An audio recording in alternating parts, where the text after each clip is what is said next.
Alright, so I want to talk about a quick and easy, down and dirty, pretty much garbage chest rig. Because I just made this mostly out of garbage. That's baling twine I found in a field. It was actually quality hardware. I think it's like very compliant.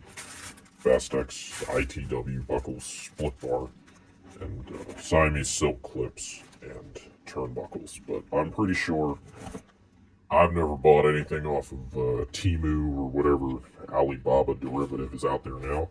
But I'm pretty sure you can get these much cheaper than I did. They're just not very compliant. Who cares? They'll probably hold up. Probably. So yeah, this is just two of the Molly 2 3 magazine pocket 30 round.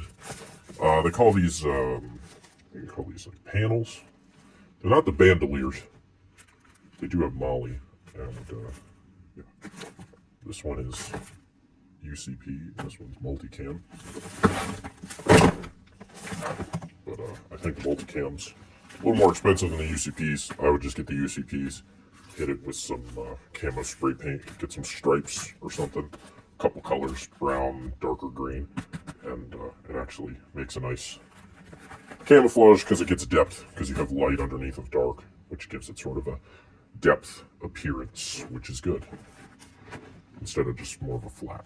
So, as you can see, I got a couple CMMG mags in here. The snaps won't close with 2 mags, but they will with 1 pistol. So what you could do to have retention on 2 magazines, whether they're P mags or 30 rounders or CMMG conversion kit mags, is you could get a snap kit and make a snap that goes over sort of a converter out of any kind of fabric. This is a no-sew, no punch, nothing like that guide. I would get bungee, what do they call it, shock cord, or just string, or I mean, I could do this with baling twine. I might actually do that and cut that in.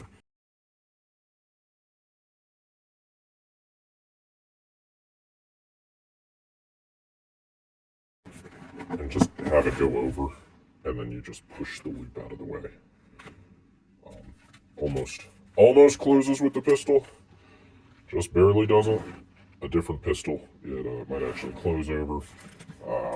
Baofeng walkie-talkies, whatever. It's Molly in the front. You can put whatever pouches you want on the front, and pretty much it. You're making an X harness out of whatever. I would want a turnbuckle there, but I ran out, so I just duct taped it. And yeah, basically you're just making an X harness. This goes to here, and this goes to here. One across the back is an X. I've got like a waist strap on here too, and I just tied these together at the Molly with some ridiculous knot, because this was in a loop and I didn't even feel like untying it. It's gonna hold.